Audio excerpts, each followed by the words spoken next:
Ako kasi sinasabi ko na, kasi may na-encounter na ako. Sabi niya kasi yung pera niya, pinapadala niya sa anak niya. Tapos yung anak niya daw hindi papayag. Sabi ko naman, nasa iyo yung desisyon kasi ikaw ang may hawak ng lahat ng desisyon. Ikaw ang may hawak ng pera mo.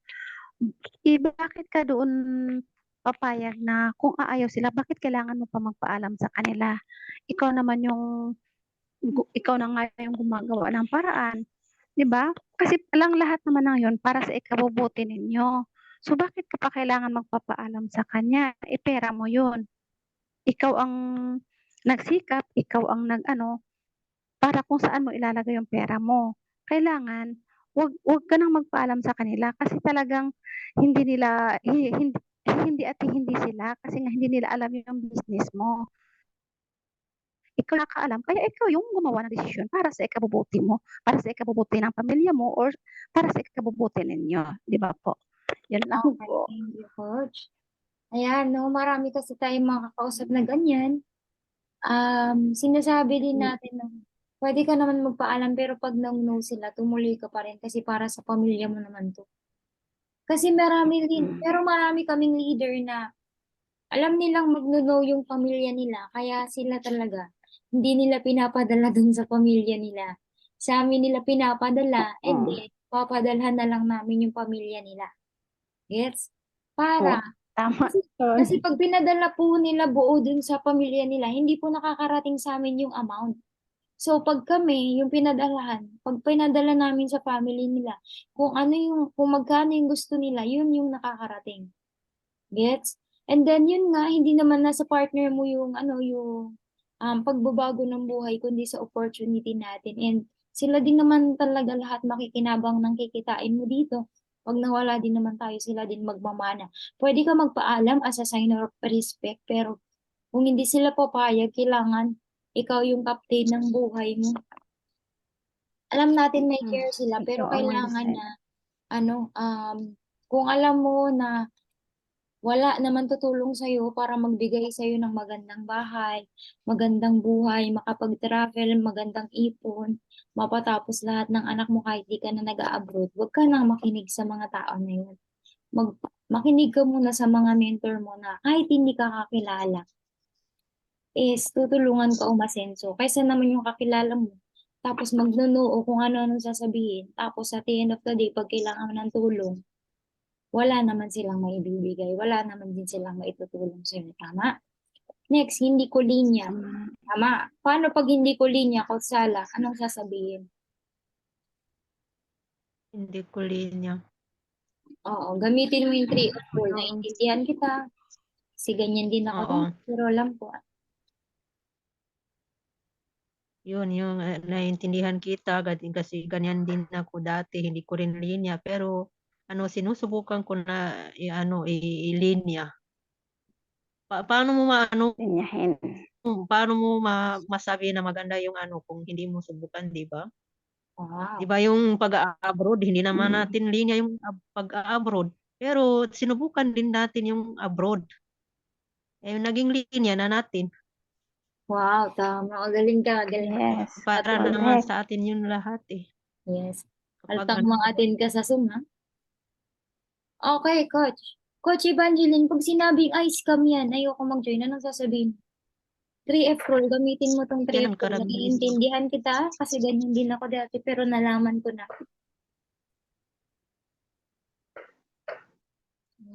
Anong Antok sasabihin? na ako. Sige lang, sumagot ka lang. Try mo lang. Anong sasabihin mo pag, ay, scam yan. Baka scam yan, ha? Baka lokohin lang ako. Ganun. Anong sasabihin mo? Gamitin mo tong naiintindihan kita kasi ganyan din ako dati pero nalaman ko. Ah, okay.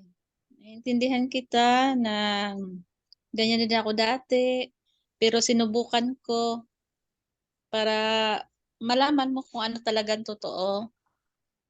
Ano ba? Yun na ba yun? Paano mo Halatang di masasabi na nagsusunod. legit yung company sinalihan mo? Paano? Ah, yan. Subukan mo para malaman mo kung ito ay totoo o hindi. Para ikaw mismo makatuklas kung totoo ba. Okay. Pwede mo Hindi din to sabihin, scam. wow, okay. Yun na po. Okay na. Okay. Yan, sa negosyo natin, no, kailangan alam natin na 17 years na yung company natin, existing na siya. 17 years, mag-18 years na siya. And kung scam to, dapat ni-raid na tayo. Na. Pero wala. Ginagawa lang ng Pangulo, ginagawa lang ng mga government, pinaparangalan tayo as taxpayer kasi lagi tayo nagbabayad ng buwis. Tama? The same time, paano masasabing scam kapag hindi bumalik sa'yo yung linabas mong puhunan in terms of service or products na worth 37 to 73%. Kapag hindi yun bumalik, na-scam ka na. Eh, yung products na kapalit na linabas mo, sobra pa yung worth More than. sa linabas mo, tama? So, hindi yun scam. Gets? Tapos may mga iba pang freebies Yes. as scholarship, meron pa tayong medical check-up, meron ka pang BPC, meron pang free travel, may mga free trainings pa na hindi naman natin makukuha sa iba, kundi dito sa negosyo natin. So, kailangan mo maipaintindi din sa client mo. Pero kailangan maramdaman niya nakakampi mo siya. Hindi yung sabi, ay, scam yan. O, paano mo nasabi? Hindi ganun. Kasi kalaban ka agad.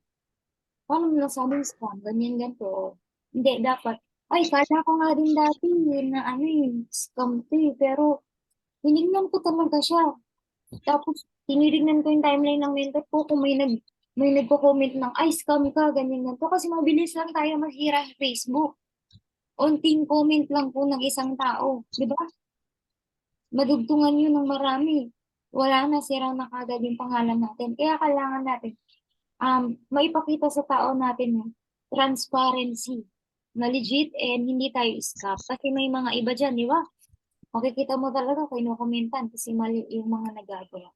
Okay, next. Pag nasagot na natin lahat-lahat yung mga um, objection niya, yung mga tanong niya, naintindihan niya, papilapin natin siya ng form. Pwede naman na, kung gusto mo talaga yung willing ka, no?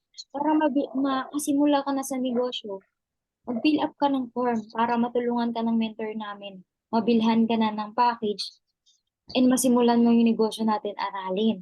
So, pagka-fill up mo ng form, mag-send ka lang ng picture mo at saka ng ID para magawan ka na ng profile. O, di ba may close deal ka na? Gets niyo, nagsimula lang tayo sa prospecting kanina. Nag-add-add lang tayo, di ba? Next, kapag OFW ka, ganito ang pagpa-follow up sa prospects. Follow-up technique.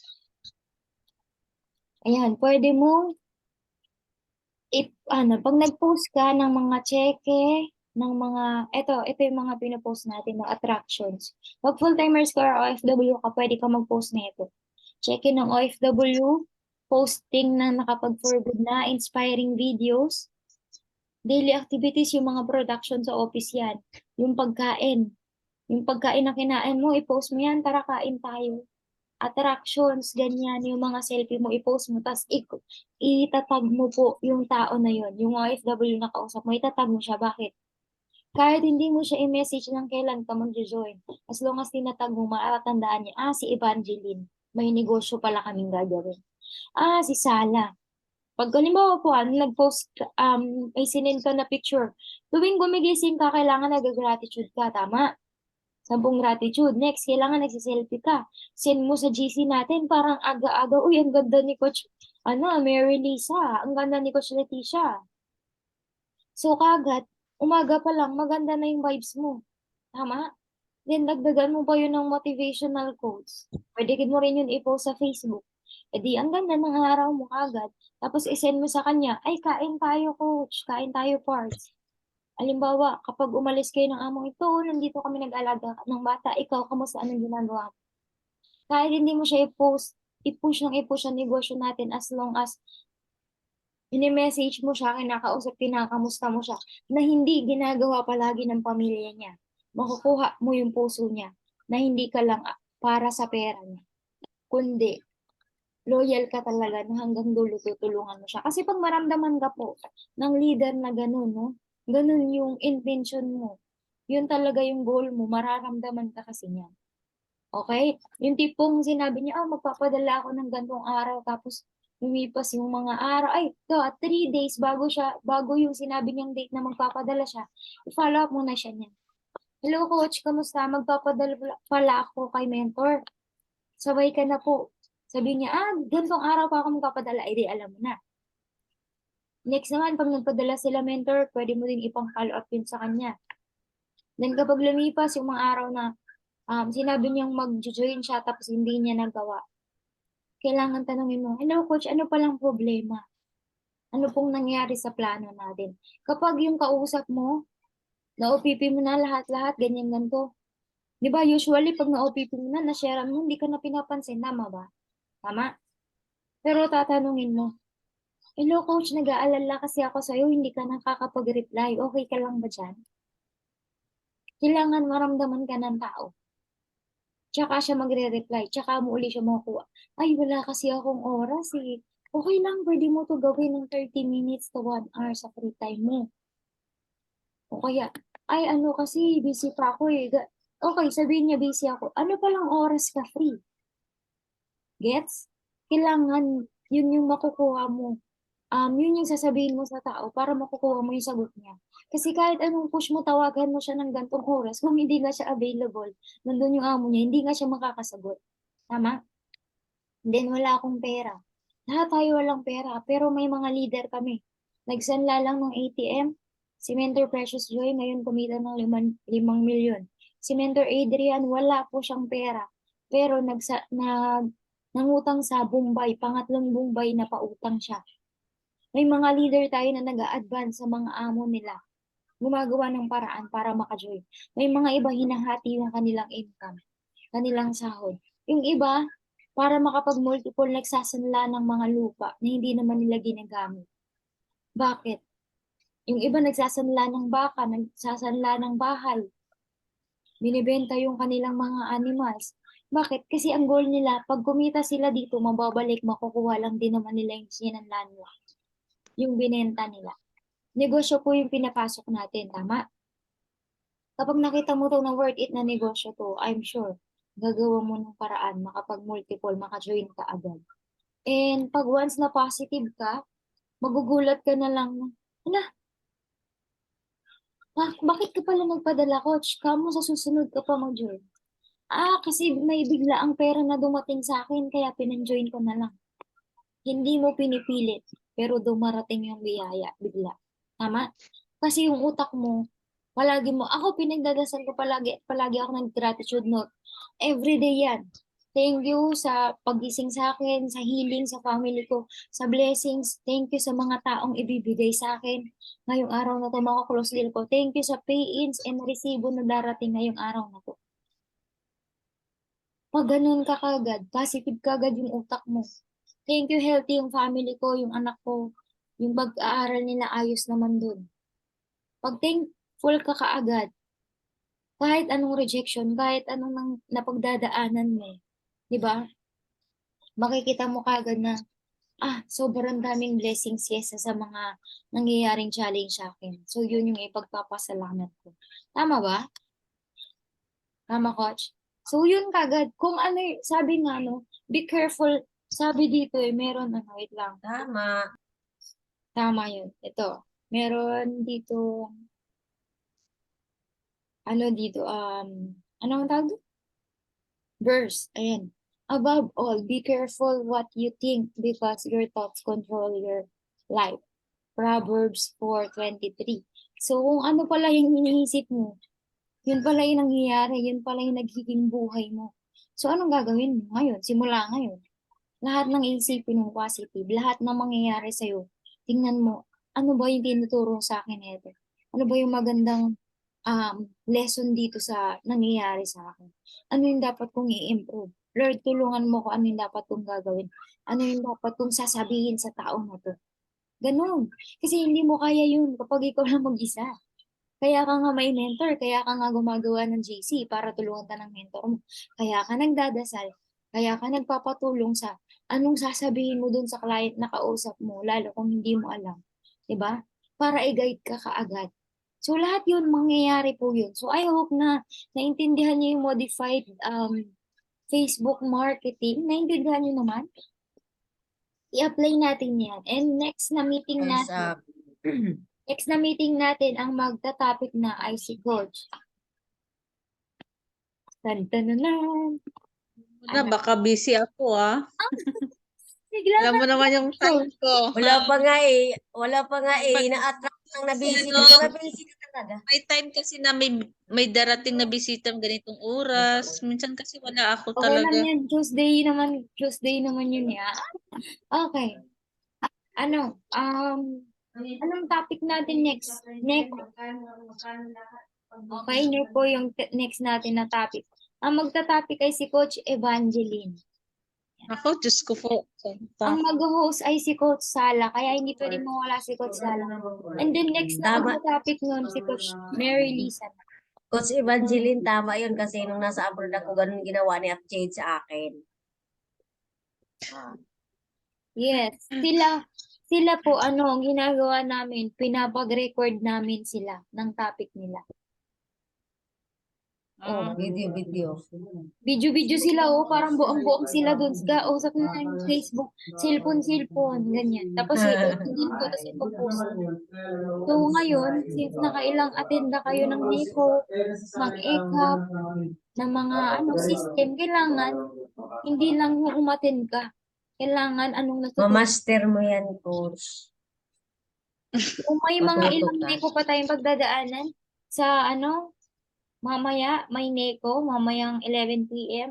Bukas, meron din naman din NECO.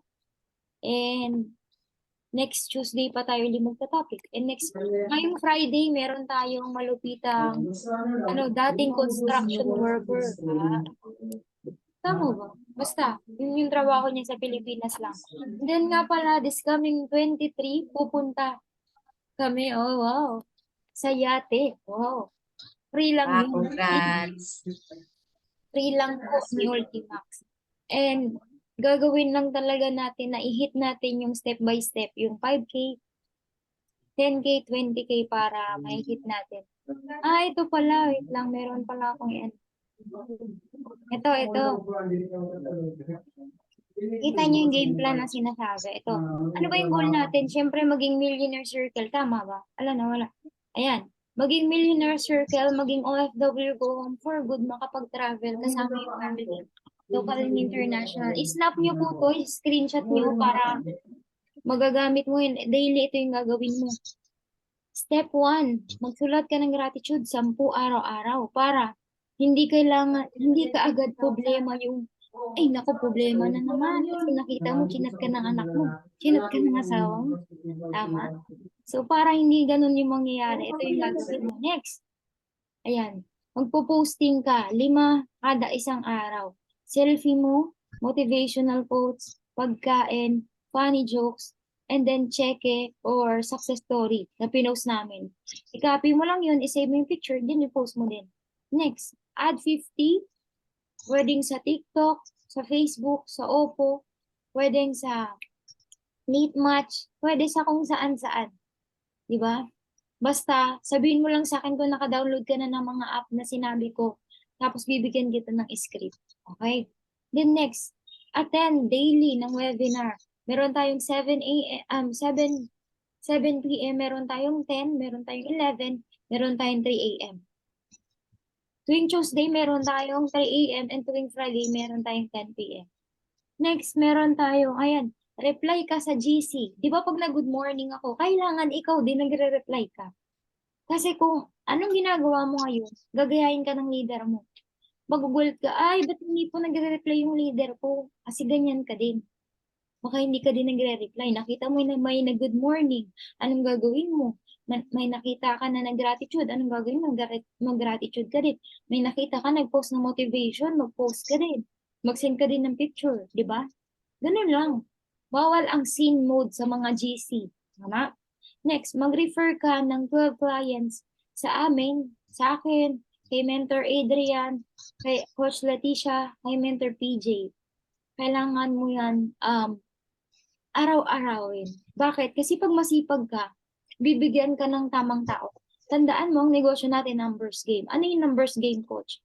Kapag mas marami kang inad, mas marami kang kinausap, marami ka mang no, oo. Pero, Pag may nakakuha kang mga tao dyan, sa 12 mo na nakausap, kahit isa or dalawa, may magpe-pay in sa'yo na 4, 5, pataas sa isang buwan, next month. Pag wala kang renifer, yun lang, di ba? Okay, next. Ayan. Ano yung target natin? Una, di ba, be a certified member. Next, next, get a full-timer or marketer na susuportahan natin. Then next, multiple accounts. Accounts pala. May S pala yun. Pwedeng, kung gusto mo na 31 accounts ka, go. Gusto mo 15 accounts ka, go. Gusto mo 65 accounts ka, go. Walang problema. Kasi kami yun din ang goal namin. Pare-parehas lang tayo. Goal mo magkaroon ng marketer, full-timer, ganun din po yung goal namin. Magkaroon din kami ng sarili. Goal mo magkaroon ka ng sariling hub. Pag magkaroon ka kasi ng full-timer and then yung full-timer makakuha ng OFW, yung OFW kumuha na naman ng full-timer, makapagtayo ka ng sarili mong hub. Kumikita ka na ng malaki.